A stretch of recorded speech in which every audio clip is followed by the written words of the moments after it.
When we talk about a gate, we are talking about an entry or exit point. It is a control point where you allow in or out of a place.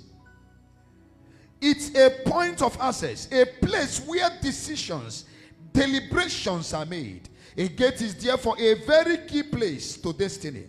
It is a very key place to destiny. You would understand with me that every keeper of the gate is the control holder of that gate. Anyone that keeps the gate of any house is the control holder of that house.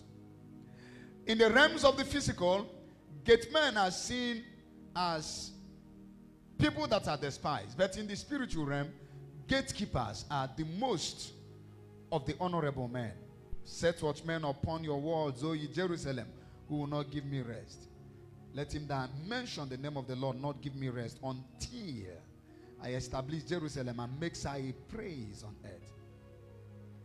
I will stand on my watchtower, Habakkuk chapter 2 and verse number 1, to hear what the Lord will tell me. And the Lord said unto my Lord, he said, write the vision down, make it plain that he may run that reads it. Habakkuk chapter 2 verse 1, 2 and verse number 3. So gatekeepers are authority holders. Write it down. Gatekeepers are authority holders.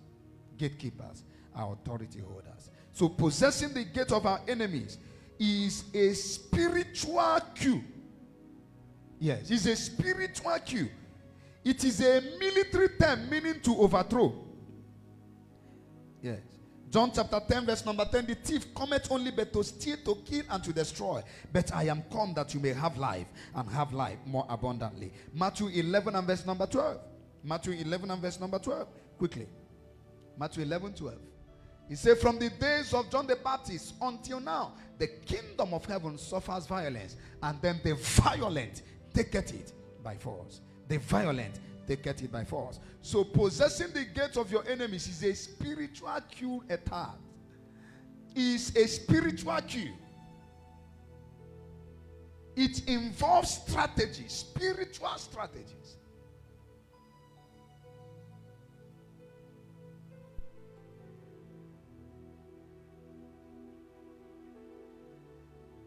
A lot of us are living defeated lives.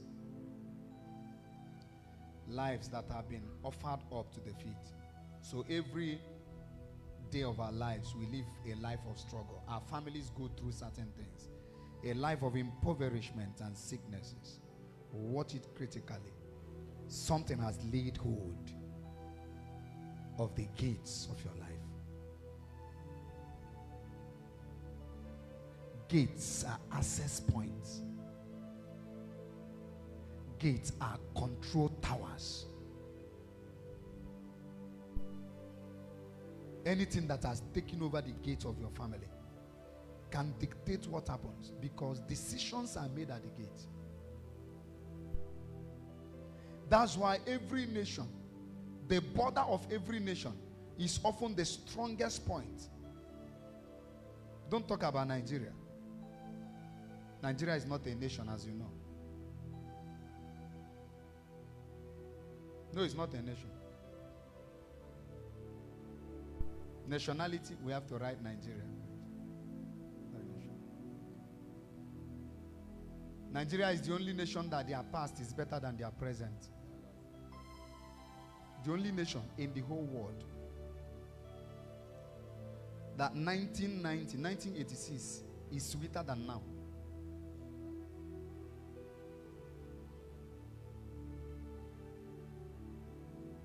A place plagued with so much corruption.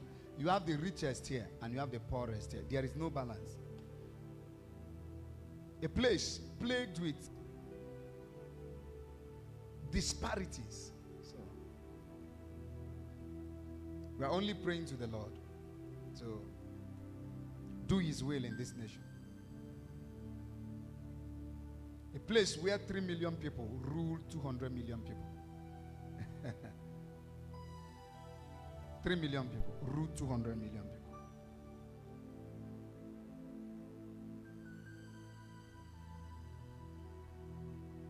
Because 90% of the past head of states have come from these 3 million people. 90% of the past head of states have come from the Fulani tribe. 90%.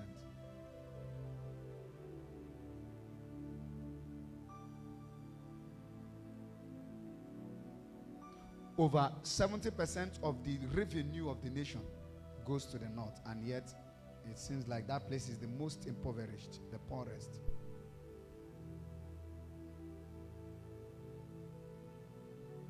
So needless to talk about, in an enclave we are in. This is an enclave, it's not a nation. Another time they give you a form, nationality, cancel nationality, write enclave. Don't say I told you to do it. You will not get the job, and even my God cannot save you. There is no equity and equality. The mistake began with those who brought us together. Because you bring people together by their ways of life. We shouldn't have been together in the first instance. That's the amalgamation. I think 19 something was the mistake that was made. It was that day that the mistake of this nation started. We don't have the same way of life now. It's not the same. It's not. You see an Hausa person is so different from a Yoruba man. You shouldn't have brought us together. It's not that a particular part is bad though. It's not.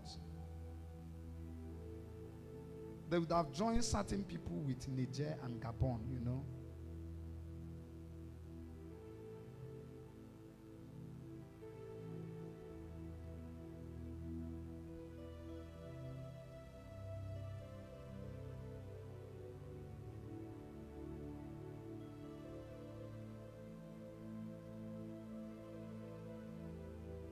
All the service chiefs, from police to military, to navy, to custom, to immigration, name it, to civil defense, military and paramilitary, the north, core north. And you say that some people will be saying, here now in Enugu division, if somebody rises in that place, to become, the next thing the person is moved, they will think it's promotion to Abuja to keep the person under the deck so that the person will not rise more. Look at the other day, a woman was supposed to be, I think, a chief justice or something, the second in command of the whole whatever. A probe began on her. They invaded her house without any warrant, just because she's one person from the south.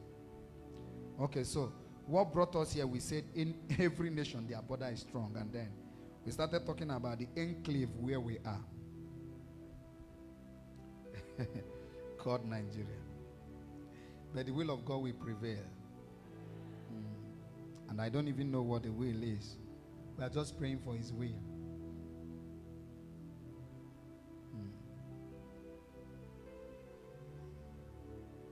So when we talk about possessing, it's important to understand, number one, that possessing is a journey, not an event.